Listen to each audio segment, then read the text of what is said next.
Marseille en crise et on va se poser la question à qui est la faute, mais tout d'abord on va essayer de planter le décor de cette crise de l'Olympique de Marseille avec des chiffres. Alors après cette défaite contre le Stade Brestois 1-0, l'Olympique de Marseille est donc 9e de Ligue 1. Ils sont plutôt loin puisqu'ils sont à 9 points du podium, 6 points de retard sur la 6e place, 8 points d'avance sur la 16e place. Commence à être important forcément de regarder derrière. L'Olympique de Marseille a été éliminé en barrage de Ligue des Champions. Ils sont toujours qualifiés en Ligue Europa. Ils sont en barrage pour passer en 8e de finale face à Donetsk. Ils ont fait 2-2 au match aller et ils sont éliminés de la Coupe de France. Ils ont perdu contre le Stade Rennais. À qui la faute? Voilà, l'actionnaire, le président, le directeur sportif, les joueurs, les supporters aussi qui ont été mis dans la nasse. À qui la faute cette situation de crise? On y va. Très bon. La faute à Jonathan Klaus, nous dit Samuel Cali. C'est la mode en ce moment. Longoria-McCourt, le ticket Longoria-McCourt pour quand même un chef-d'œuvre collectif. Il faut vraiment oublier personne. Voilà, tout le monde. Vous les supporters? Oui. C'est Pablo Longoria pour Swan, c'est Franck McCourt pour Ludo et c'est du Longoria. Longoria quand même visiblement remporte les suffrages. Quand vous dites collectif, juste Anthony, c'est quoi? On part du supporter jusqu'à McCourt, c'est ça? Oui, bien sûr, en passant aussi par Gattuso qui a quand même également ses responsabilités dans la situation actuelle, parce que quand il a repris le club, c'était très difficile. Il y avait eu le départ déjà de Marcelino après la fameuse réunion entre les supporters et les dirigeants, mais il n'a pas du tout réussi à redresser cette équipe. Et c'est quand même, à ma connaissance, j'ai pas souvenir d'un entraîneur qui trouve une bonne formule, en l'occurrence le 3-5-2, qui gagne des matchs avec, et qui décide de s'en passer parce qu'il veut absolument jouer en 4-3-3 où il est confronté à chaque fois à une situation d'échec. Il a eu un entêtement dont il a été victime. On parlera de Gattuso tout à l'heure. Mais les joueurs ont aussi, quand j'étais au match hier, il n'y en a pas un qui évolue à son niveau supposé, ils ont forcément leur responsabilité. Mais le problème dans tout ça, c'est que comment ériger un état d'esprit collectif, comment faire en sorte que les joueurs soient concernés quand le modèle du club, qui est incarné par Pablo Longoria, et la revente perpétuelle. À l'OM, si vous êtes bon, on va vous vendre parce qu'il faut faire une plus-value. Si vous posez problème à un moment donné, comme Jonathan Klaus, on va vous vendre quand même. Si vous n'êtes pas bon, il faut partir. La réponse dans ce club, c'est toujours le départ et le mouvement permanent. Et je ne vois pas comment dans ce contexte on peut avoir une équipe, et c'est la faillite d'un modèle. Finalement, on arrive au bout des limites d'un fonctionnement qui est incarné par Longoria et qui est aussi maintenant incarné par Mehdi Benassia avec ses interventions absolument hallucinantes hier, à quelques minutes du coup d'envoi, où il s'en prend à un joueur qui, jusqu'à preuve du contraire, Jonathan Klaus, n'est pas le plus mauvais élément de l'OM, et qui est même l'un des plus utilisés, et donc qui est à milieu de tout ce qu'on peut dire de lui de mal sur le club, et en plus des choses qui avaient déjà été dites. Donc quel est l'intérêt de redire des choses que le club a déjà dit? Donc vraiment, dans un moment délicat en plus. Oui, c'est une séquence en fait qui n'épargne personne. Je vois pas quelqu'un à l'OM qui peut se dire ces derniers mois, j'ai bien fait mon boulot. Les mouvements perpétuels que vous évoquiez, justement, on les a chiffrés depuis que Pablo Longoria est président. Donc en 2021-2022, premier été, 15 arrivées, 17 départs. 2022-2023, 23 arrivées, 23 départs. 2023-2024, 18 arrivées, 20 départs. Mouvement également au niveau des dirigeants, mouvement également au niveau des entraîneurs. Cette saison, regardez Igor Tudor qui quitte l'Olympique de Marseille le 30 juin. Marcelino est nommé le lendemain. Marcelino qui quitte l'OM le 20 septembre. Gattuso qui est nommé le 27 septembre. Ribalta qui quitte l'OM le 11 octobre. Benassia qui rejoint l'OM le 30 novembre. Et puis Gattuso viré donc aujourd'hui. Quand vous dites Pablo Longoria, Swan, c'est à cause des mouvements là qu'on vient de voir, ces mouvements perpétuels donc vient d'énoncer Adrien, ou par rapport au choix qu'a fait Pablo Longoria? L'un va avec l'autre. Et ce qui me dérange tout particulièrement, je pense, c'est qu'on a souvent parlé de sa vision. C'est important quand on manage un club ou qu'on dirige un club d'avoir une vision à moyen terme. À long terme, c'est encore mieux, même si c'est difficile dans le football. Et ce qui m'ennuie avec Longoria et l'OM, c'est qu'il y a eu une régression extraordinaire. C'est-à-dire qu'au final, la relation entre les supporters, les observateurs et Pablo Longoria, qui a été un peu au début, pas un coup de foudre, mais il y a eu un petit engouement, parce qu'il y avait de la jeunesse, il y avait des idées, il y avait des tentatives de nouvelles choses. Et au final, aujourd'hui, c'est complètement délité, parce que l'OM, depuis quelques saisons maintenant, n'a cessé de... Vous vous rappelez qu'il passait après un président qui... était détesté. Voilà. Mais moi, pour le coup, je vais parler de foot et de terrain. Il y a une régression. Si on compare juste ce qui s'est passé avec l'OM de Tudor, qui avait ses défauts à lui, et ce qu'on voit cette année sur le terrain, vous vous dites, mais comment, quand tu diriges un club, tu peux passer de ça à ça en une saison? Alors, encore une fois, c'était pas incroyable non plus parfois avec Tudor, mais il se passait quelque chose. Tout le monde jouait beaucoup mieux. On avait l'impression que le club allait enfin quelque part. Oui, mais c'est Tudor qui est parti, c'est pas lui qui l'a mis dehors. Oui, mais c'est aussi le rôle d'un président d'arriver à mettre de la stabilité dans un club quand ça marche pas trop mal. Et ça, on a l'impression que ça n'arrivera jamais. Alors vous tapez un peu plus haut, Ludo. Vous dites c'est Franck McCourt, l'ultra responsable de la situation actuelle de l'Olympique de Marseille. C'est le boss, non? jusqu'à preuve du contraire. Tous les gens qu'on a cités, ce ne sont que des exécutants. Donc ça veut dire que Franck McCourt les a nommés, les a mis en place, leur a laissé carte blanche. Enfin, a priori, il a nommé Pablo Longoria. Et après, Pablo Longoria a nommé les autres en dessous. Il y a quand même beaucoup de preuves du donc contraire. celui qui nomme Pablo Longoria, c'est lui peut-être qui est aussi responsable. Je pense qu'il n'a pas mesuré la responsabilité ce qu'est un club comme l'Olympique de Marseille. On n'achète pas qu'une marque, on achète une région, on achète un public, on achète plein de choses. Lorsqu'on achète l'Olympique de Marseille, je crois qu'il s'est trompé. Et notamment, rappelez-vous, le fameux Champions Project où on prévoyait de gagner la Ligue des Champions en 3 ans ou en 2 ans, je ne sais plus.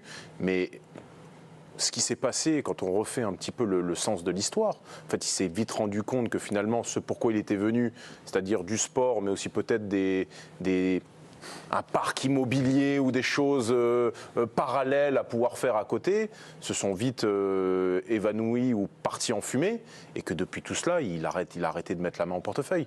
Ouais. Donc ça veut dire qu'aujourd'hui, si Marseille ne progresse pas, c'est pas. Et si Longoria était obligé de jouer comme ça, je dis pas que c'est bien, hein, je dis pas que c'est bien, mais sans argent, tu es obligé de trouver des combines. Des prêts avec option d'achat et revendre et repartir. Des frais quand même, machin. Il penche des dettes. Hein. Donc pour moi, l'investisseur, il est responsable de A à Z. C'est lui qui a fourni les gens, c'est lui qui n'est pas là. C'est-à-dire que c'est lui qui, à un moment donné, quand toute la presse met au défi, et les supporters mettent au défi Pablo Longoria sur le fait que sur ces nombreux échanges, on évoquerait peut-être la possibilité qu'il ait, peut-être qu'il est... Et là, Franck McCourt demande un audit au niveau du club. Un audit au bout de 3 ans. Donc ça veut dire qu'il ne sait pas ce qui se passe dans son club. Ça veut dire que les gens qui travaillent là-bas ont carte blanche. Et ben quand vous êtes le boss, vous êtes censé être le boss, et ben c'est votre faute et c'est votre responsabilité. Donc pour moi, c'est McCourt le principal responsable. Je rejoins les deux là-dessus, sur McCourt évidemment. Moi, je parlais que du sportif. Sur le sportif, il nomme derrière un président délégué qui est Pablo Longoria, qui lui fait le choix des hommes. Donc c'est en cascade évidemment McCourt qui a nommé Longoria qui a nommé Marcelinho en début de saison.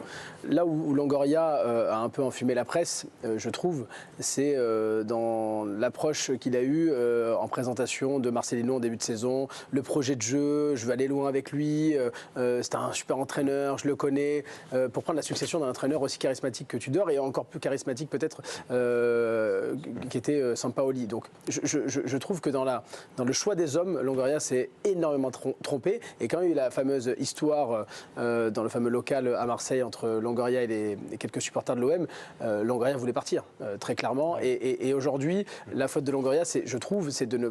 Si tu restes, assume. Et pendant pas mal de mois, il a été absent, Pablo Longoria. On ne l'a pas vu, on ne l'a pas entendu. Il revient un peu là, ces derniers temps parce que le club est vraiment en difficulté. On l'entend un peu plus, mais il a envie de partir. Il n'a plus envie d'être là. Toute sa garde rapprochée part semaine après semaine. Donc les vraies ruptures, cette fameuse réunion avec les supporters qui marque le point de rupture. Il y a une rupture, mais très clairement. Et derrière, Anthony a travaillé sur le sujet. Derrière, Marseille n'a jamais réussi à se relever de cette fameuse rupture-là.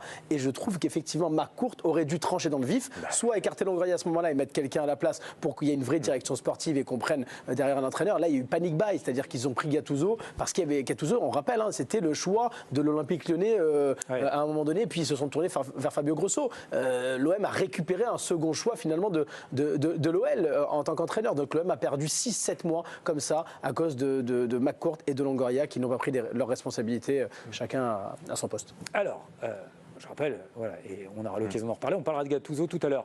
Anthony, vous avez tout à l'heure évoqué le cas Jonathan Klaus, qui a joué avec, mais c'est vrai que c'est aussi une des actualités en sous-texte de ce qui s'est passé ce week-end. Oui, on est toujours épaté avec l'OM et le timing.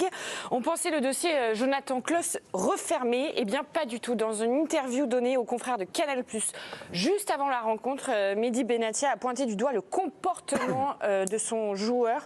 Je suis arrivé au mois de novembre, on m'a mis en garde sur 2-3 joueurs dont le comportement était parfois un petit peu limite. Jonathan faisait partie de ces joueurs-là. Je sais qu'il avait été reçu plusieurs fois dans le bureau du coach pour lui expliquer ce qu'on attendait un petit peu de lui dans l'attitude en tant que leader international français. On pensait que le message était passé, malheureusement ça ne l'était pas.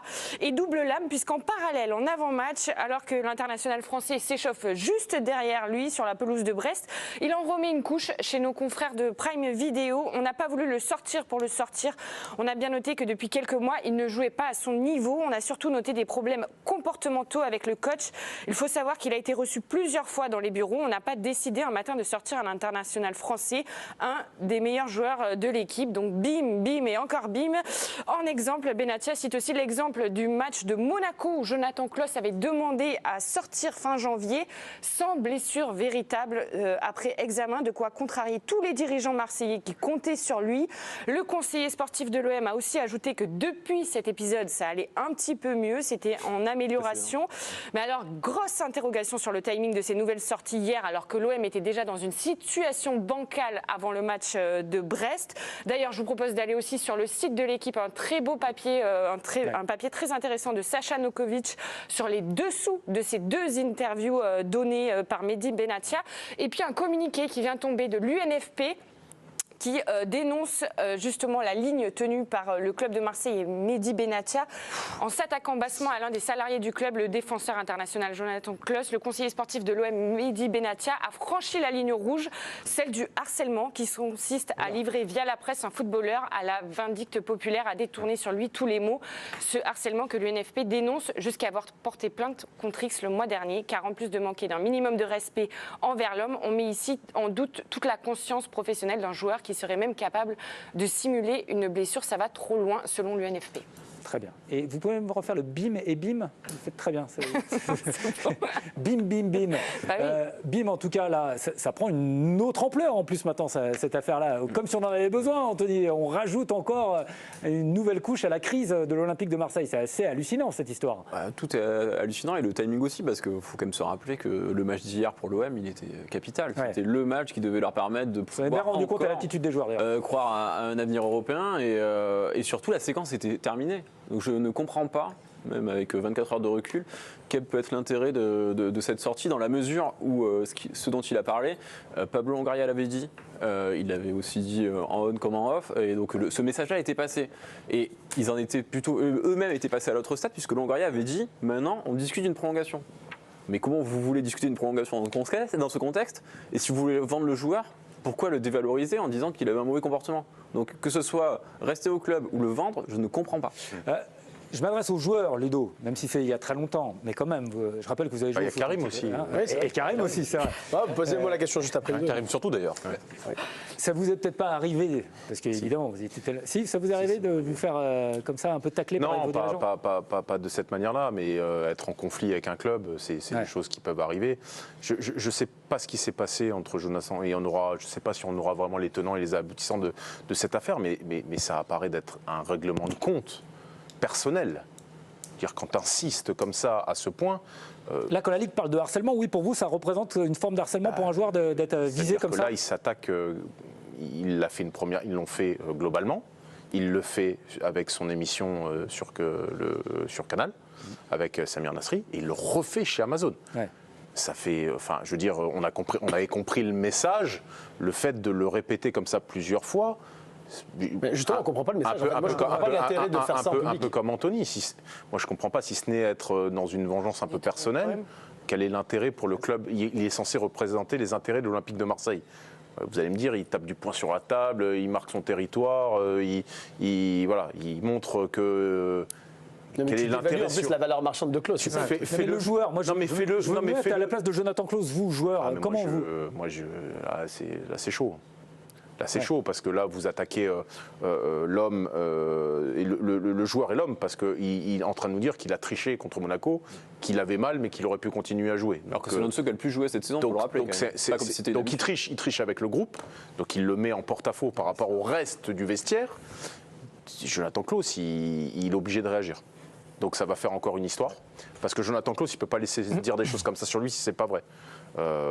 Il a quand même été à Lens, il est sélectionné par Didier Deschamps. Pas eu des échos monstrueux à son niveau sur le comportement de Jonathan Klaus. C'était quelque chose qu'il fallait régler en interne. Si vraiment il était en dessous de ci, en dessous de ça, fallait le sanctionner sportivement. Tu vas faire 2 semaines avec la CFA, tu prends une amende peut-être sur un bonus de... Ils ont tous des primes de bonus de fidélité, là, où je sais pas quoi, là, comment ils appellent ça, là, ça n'existait pas. Éthique, nous ça n'existait pas à notre époque, mais prime Parce que d'éthique. tu ne l'étais pas. C'est dommage. Mais fais-le intelligemment. Il n'était pas con. Là, il met le feu aux poudres. Et tu viens Manuel. mettre un zoom aussi sur les performances, c'est-à-dire que Klose, il fait un C'est bon pas- truc contre le c'est pas le Shakhtar, pire joueur de il se l'Olympique trouve de contre le Marseille. Shakhtar dans la foulée, Ouais. et tout de suite tu vas te dire c'est parce que alors que voilà, ça arrive. Non, puis Benassia dit qu'il faut serrer les dents parce que justement ils avaient beaucoup d'absents. Mais s'ils avaient beaucoup d'absents, c'est parce que l'effectif était mal construit. C'est aussi la faute des dirigeants. Et il y a des joueurs qui ont serré les dents.